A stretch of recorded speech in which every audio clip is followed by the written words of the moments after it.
We'd love to see jobs created, wealth generated that are low impact, environmentally friendly types of jobs. And one of the enabling factors for that is high-speed internet. This is episode 311 of the Community Broadband Bits podcast from the Institute for Local Self-Reliance. I'm Lisa Gonzalez. While Christopher was at the Mountain Connect conference event in Vail, Colorado, he caught up with other attendees and presenters. Some of the people he checked in with were from communities that are engaged in exploring better local connectivity. Drew Davis, Jacob Castillo, and Mark Pfaffinger from Larimer County, Colorado were at the conference and took time to update Christopher on their efforts. They've recently received results from a survey and share some of the surprises that they discovered from people in Larimer County. In addition to improving connectivity in Larimer County for students and families, Drew, Jacob, and Mark were encouraged by the economic development possibilities broadband can bring.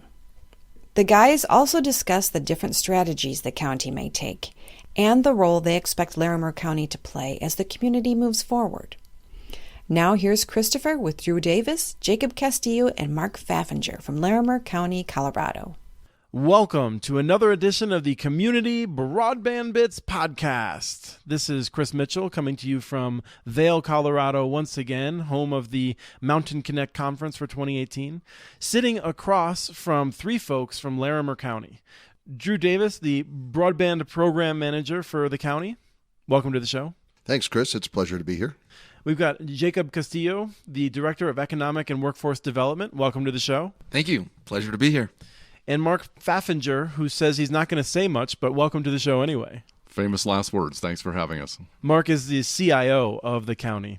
So I'd like to just start off by asking you, you don't have to do the explicit boundaries, but Larimer County, home to some of the big cities that we've been talking a lot about, Fort Collins, and then also a lot of our listeners are very excited about Loveland and Estes Park and what's going on there. I learned Windsor's doing something, but what's Larimer County like? Well, Chris, Larimer County is about 2,640 square miles. We're bigger than the state of Delaware. We have the metropolitan area, in quotes, on the Front Range with the city of Fort Collins, the city of Loveland. Smaller communities of Wellington and Timnath, more rural areas. And then the town of Estes Park, the gateway to Rocky Mountain National Park. So we're a pretty diverse county. We're down flats in the sagebrush at 4,500 feet. And then we have 14,000-foot peaks on the west portion of the county. And actually, we have one corner of the northwest corner of the county in the wintertime. You can't get there unless you drive through Wyoming to get there. So we're a pretty big place with diverse populations. Most of our population is down on the Eastern Plains in the Loveland, Fort Collins areas. It is interesting that we have so much going on in Larimer County among our municipalities. The city of Fort Collins has just issued bonds to move with their build for their city fiber project. City of Loveland is rapidly moving forward. I think they're getting ready to move into design. Town of Estes Park is through their design process, and I think they're working on determining their business model. And we're in Larimer County going, how are we going to provide services to our customers that always tell us, I live in the middle of nowhere. And our philosophy is that everywhere is somewhere. We just haven't figured out how we're going to get the service there, but that's part of our feasibility study we have going now. Thanks, Drew. Jacob, I'm curious if there's, a sort of a worry, frankly, that people will be flocking to these. I mean, some of these cities like Fort Collins, you're not just going to have a gigabit; you're going to have a choice of gigabit providers. So, is there sort of a sense of existential concern for the county? To frame this a little bit, we're located about 45 minutes north of the Denver metro area. Our MSA is about 250,000 people. We're expected to be a two-county region in northern Colorado of over 1 million people by 2040. And if I could just interrupt you for a second, I've been out here for 3 or 4 days. 1 out of 3 of the people I've met are from Minnesota, so I think most of my state seems to be coming to your state. Lots of Minnesotans, lots of Chicagoans, Iowans, so yeah, a lot of Midwesterners here. And, I can't talk about in-migration without mentioning California and Texas, 2 other huge population centers that are moving into Colorado. So, as I was saying, we're expected to to be a million person metro area by 2040, just down the highway from the Denver metro area. And we are concerned that we're not going to have adequate infrastructure to accommodate that growth. We're a hot market now. We have an unemployment rate hovering right above 2%. We have a lot of challenges in northern Colorado that other areas of the country would love to have. But the fact remains, we have latent horsepower in our engine because we're not harnessing the intellectual capital that we have from citizens around our big and diverse county. So I think that the concern that I have is that we're leaving some people behind. We're leaving some areas behind. And, for a county that really focuses on trying to serve everyone in the county, not just the North Front Range, that's not good enough. So we need to find ways to do better. So I'm really curious because we have these conversations often with communities that are shrinking in population, and they're really worried they can't draw in new businesses because they don't have the fiber infrastructure, which is one of the main requirements a lot of businesses have. Do you find that in more rural parts of Larimer County, are you losing business potentially, or is the county just so hot that it's not as much of a concern? We're not losing businesses per se, but I don't think we're capitalizing on the opportunities that we have, particularly in the rural areas where people have moved there for the quality of life, the experience of living in the Rocky Mountains. We'd love to see jobs created, wealth generated in those settings that are low impact, environmentally friendly types of jobs. And one of the enabling factors for that is high-speed internet. So that's where I see a tremendous opportunity for us. Drew, you want to jump in? If I may, Chris, anecdotally, and actually out of our recent market survey, we're seeing that the ability to have high-speed broadband to a premise is a deal breaker in the real estate market. We're finding lots of places where realtors are taking somebody, showing them in a house in one of the rural areas where one of these location-independent workers wants to be, and they say, well, is there 25.3 or more connectivity here? And they go, no, I'm sorry, it's a half a meg or 1 megabit. And they go, well, sorry, show me something else. And then we saw the same thing in our survey to our citizens as part of our broadband feasibility study, that it's definitely being identified as a deal breaker where people absolutely are going to have that. So if we're going to continue to have these independent workers in the remote areas in the county, we're going to have to figure out how to bring broadband to that area. Mark, I'm curious about the, in your role as CIO, are you limited in what you can do, or are you thinking about things you could do when you have a greater fiber infrastructure in a hopeful future? Being an internal CIO for all my career, it is expanding my viewpoints in terms of how we connect to the citizens of Larimer County. The role of government and how IT is connecting to the work that the county does is expanding. And we're finding ourselves being in a lot of conversations that we weren't in 5-10 years ago. And so as a CIO, I see a lot of opportunities. We're spread out throughout the county in very diverse ways. We have 20-some building sites all over the county with the same kind of issues with connectivity. We serve citizens in very rural areas where we could potentially improve our access to citizens through our web presence or other kind of telework kind of scenarios, to the point where, I'm all about serving the customers of Larimer County. And so whatever IT does enables our departments to do a better job. Fiber, high-speed broadband to all our communities just opens up many possibilities on how to expand our county. It takes, I don't know how many hours, it probably takes at least an hour and a half to drive from the far western corner of Larimer County into Fort Collins. That's a long day's trip just to go do your motor vehicle services or talk to the human service department or workforce development. I have to think there's public safety implications as well. I mean, not only do you have blizzards and things like that, but more concerning right now, you have fires. And whenever I talk to people in Washington State or California, they're excited about surveillance cameras on mountains and things like that to be able to try and catch these things early. Yeah, all those kind of technologies, you start opening up your possibilities. We're so far behind with the diverse rural areas where mountainous communities that we're just trying to get radio signal to areas that, during our High Park fire, we had large areas of the county where you couldn't even communicate. And so, we recently got through a NEPA study. We have tower access in very rural areas we didn't have. And I think the next level of that is that's not enough. We need real-time surveillance. We need data access to our parks and open lands.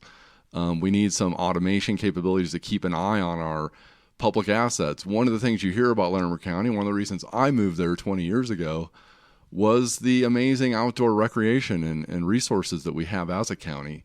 We're starting to, the need to put cameras, monitor, and keep eyes on that space because it is a public asset is becoming a big issue.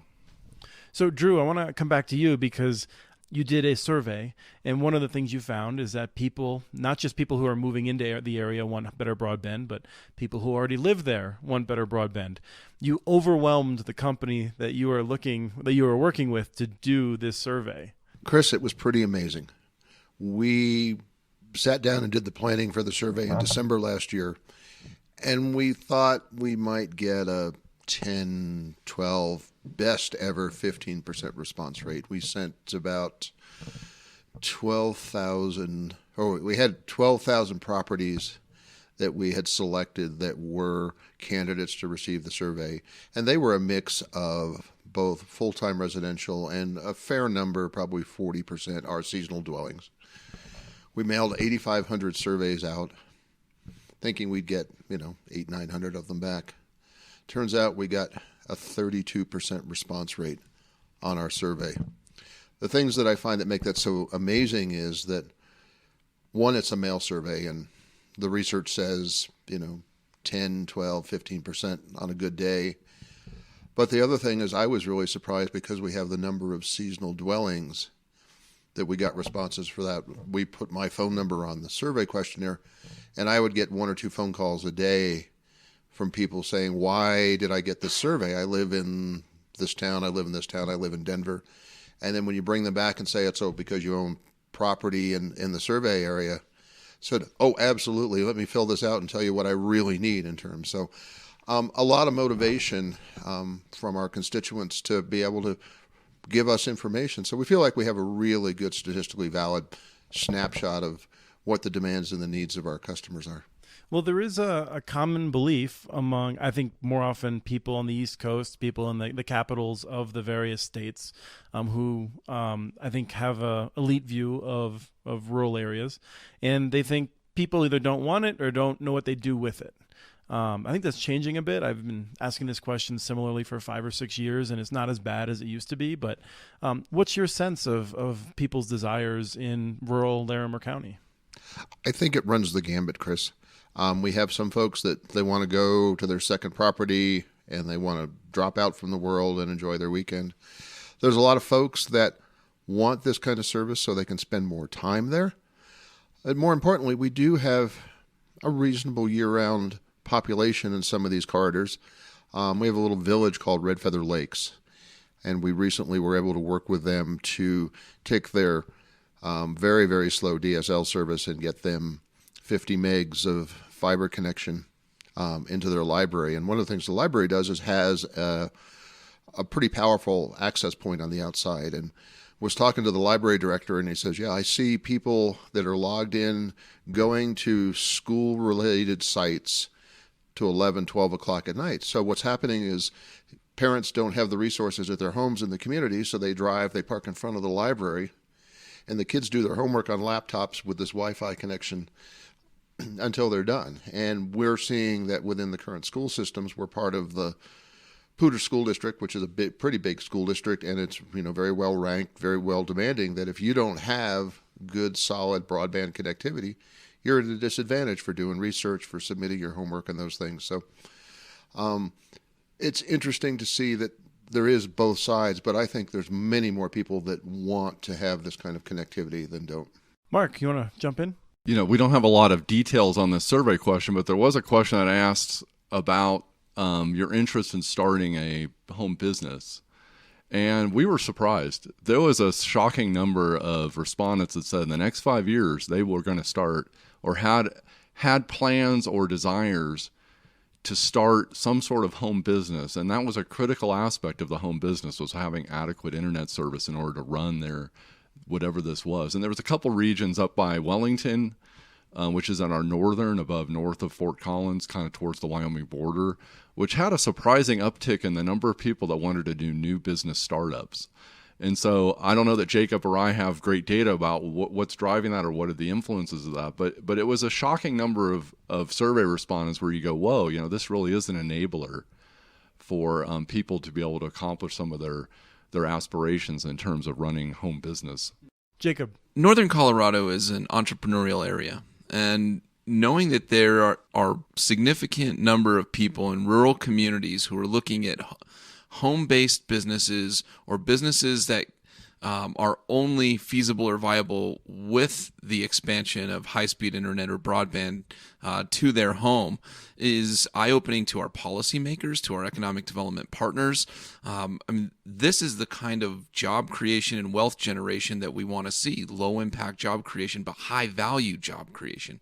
It was an interesting finding. I think we'll do more work to unpack and uncover the nuances of that, what type of businesses, what are the demands that they'll need from the telecommunications infrastructure. The other piece that I think is worth noting is that we have Colorado State University within Larimer County, and we have a number of federal laboratories and research laboratories as well. And it's important for those researchers, professors, graduate students, et cetera, to have access to move data and information, not just streaming video and stuff like that. We're talking about very real, very large data sets that need to move across significant geographies, and that is only enabled through high-speed internet. So in addition to the entrepreneurial side of things, there's also this economic development component that is brought on by the movement of data, information creation, and it's just one of the things that we think we can do more and better with. Do you see the members of the economic development profession better understanding this? I mean, for a lot of years, it seemed like I would talk to local officials who would recognize the value of better internet access. And they would take it to their economic development official, whether it's local or more regional, and the person might be not very technical and just want to run away from it and not deal with it. Is that changing? I think it's changing, and it's changing quickly. The economic development community is becoming more technical, more technologically savvy, and I think part of the reason economic developers are interested in this is for reasons I spoke about earlier. There's real jobs associated with the expansion of high-speed internet. There's real wealth. This is a strategy that communities, especially rural communities, can deploy to add value to their economy and their community. So economic developers are waking up to it. I think they're grappling a bit with the technological side, but where I can tell you I've seen a tremendous interest is in the human side. And again, going back to how this transforms individuals and families and communities. And I think economic developers have a very strong interest in seeing that type of investment in their community. Yeah, we had to take Jacob's track shoots away from him when he became the sponsor on this project because, he was one of those economic development guys that was going to run away. But what I was going to roll back to, Chris, is our survey results. There were a couple of things that were pretty interesting that really surprised me. One of those was that from the 35-year-old to the 70-year-old plus folks, one of the primary uses of that information was to access government information. It was in the 70-80% range of that's what they wanted to use that for. The other one is when we asked questions about for education, I had expected to see primary education, high school education. Overwhelmingly, the majority use that the folks in this area was for continuing adult education was the use for the internet. So we found that very interesting that there really is a demand that it's not the school kids that really need to learn. It's those that are outside of the workforce or in the workforce that trying to do continuing education, kind of this new model of work where I have to prepare myself for new things. So Larimer County has a number of competing priorities, I'm sure. If you'd gotten a 3% response rate as the broadband program manager, I can imagine that you'd be trying to make your case to the county commissioners and others. You have an overwhelming response rate. Does that give you sort of more responsibility and more power here as you try to figure out what to do? It seems like it's more of a priority perhaps than some realized. Chris, quantifies what we've suspected through anecdotal information for a long time, that people want this. But there are competing priorities. We have a very strong need for mental health facilities and mental health treatment. We have a jail that's overcrowded. We have demands for streets and roads.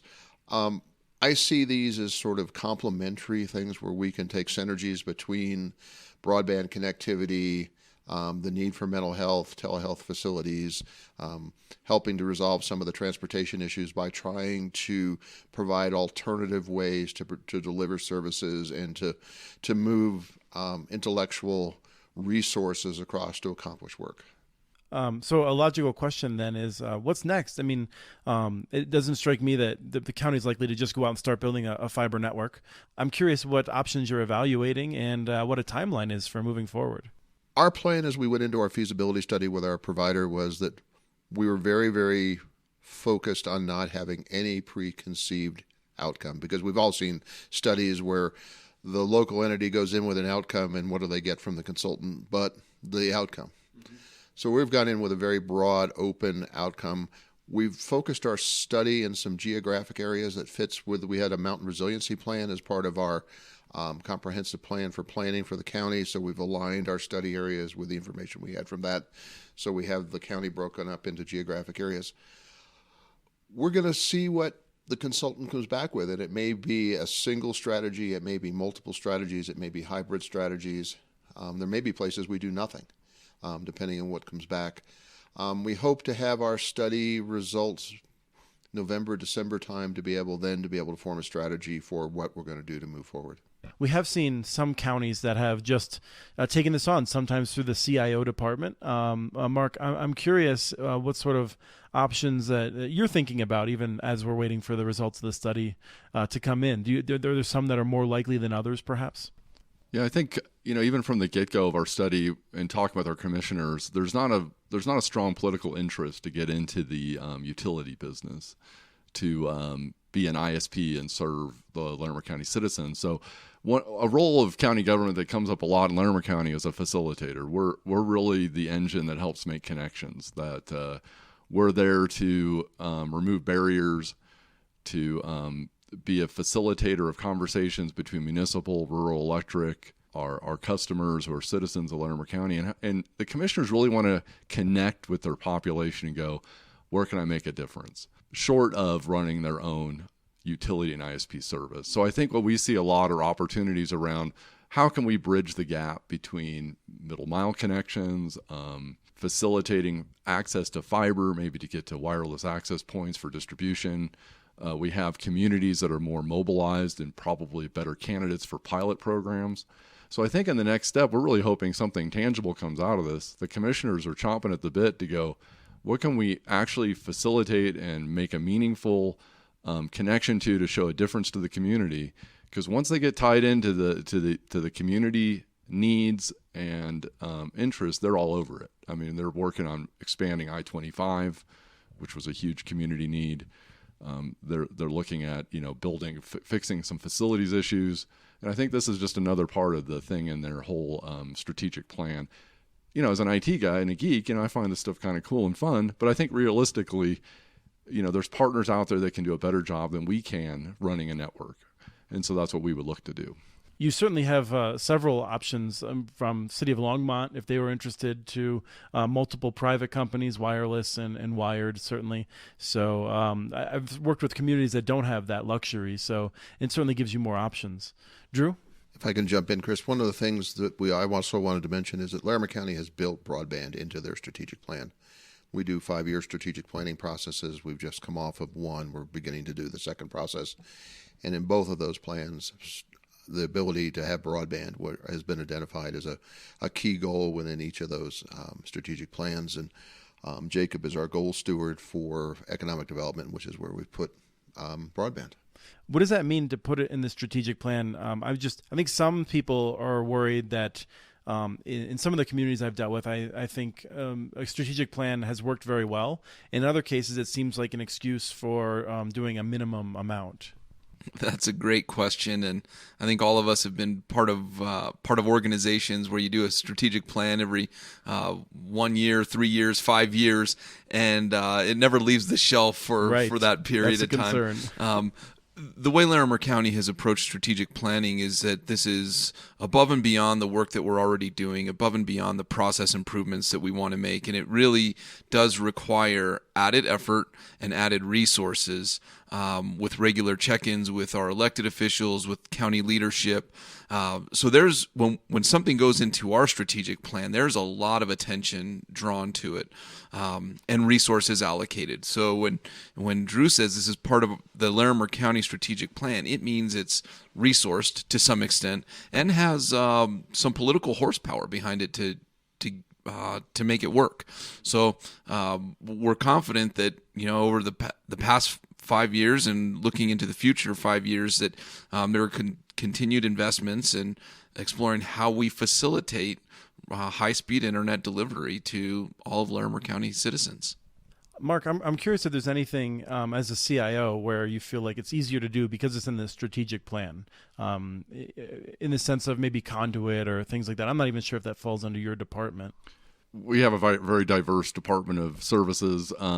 When it's in the strategic plan, we try to make tangible objectives associated with it. So you may start with the typical strategic plan statement around broadband or economic development, but we actually try to define specific tangible objectives. One of those is looking at when we do road work, which is in the public works space, maybe that's an opportunity to get some conduit or other mechanisms there to be prepared when the opportunities arise to be able to make that connection. We're partnering very closely, not just in IT, but in the engineering department and road and bridge and a lot of those other areas of planning to relook at our code. IT is simply a facilitator, I think, at the end of the day. There's a lot of players that have as much or more influence in doing things down the road or planting seeds or preparing for the future as we have. The strategic plan has a commissioner sponsor.